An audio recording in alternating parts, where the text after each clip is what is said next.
8 साल का एक बच्चा 1 रुपए का सिक्का मुट्ठी में लेकर एक दुकान पर जाकर पूछने लगा, क्या आपकी दुकान में भगवान मिलेंगे? दुकानदार ने ये बात सुनकर सिक्का नीचे फेंक दिया और बच्चे को निकाल दिया। बच्चा पास की दुकान में जाकर 1 रुपए का सिक्का लेकर चुपचाप खड़ा रहा। ए लड़के, 1 रुपए में तुम क्या चाहते हो? दुकानदार ने पूछा।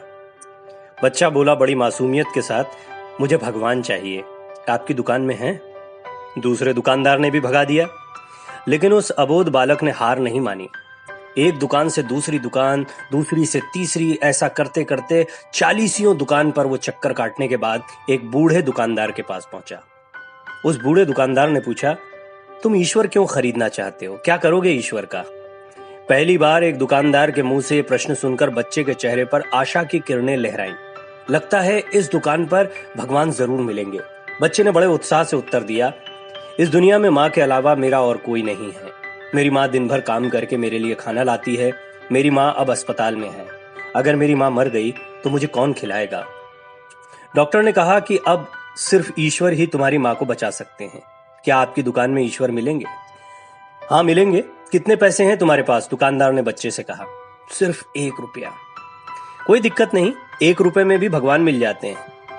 दुकानदार बच्चे के हाथ से रुपया ले लेता है और 1 रुपए में एक गिलास पानी के अलावा उसके पास बेचने को कुछ नहीं होता तो वो बच्चे को फिल्टर से एक गिलास पानी भरकर दे देता है और कहता है, ये पानी पिलाने से तुम्हारी माँ ठीक हो जाएगी।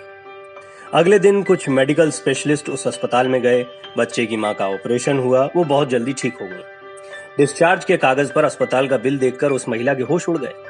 डॉक्टर ने उन्हें आश्वासन दिया, कहा, कोई चिंता की बात नहीं है, एक बुजुर्ग ने आपके सारे बिल को चुका दिया है, साथ में एक चिट्ठी भी दी है।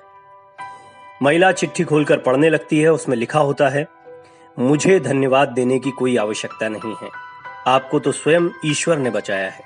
मैं तो सिर्फ एक माध्यम हूं।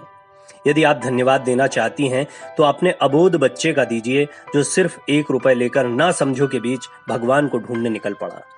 उसके मन में यह दृढ़ विश्वास था कि एकमात्र भगवान ही आपको बचा सकते हैं। विश्वास इसी को कहते हैं। ईश्वर को ढूंढने के लिए करोड़ों रुपए दान करने की जरूरत नहीं होती। यदि मन में अटूट विश्वास हो तो 1 रुपए में भी भगवान मिल जाते हैं।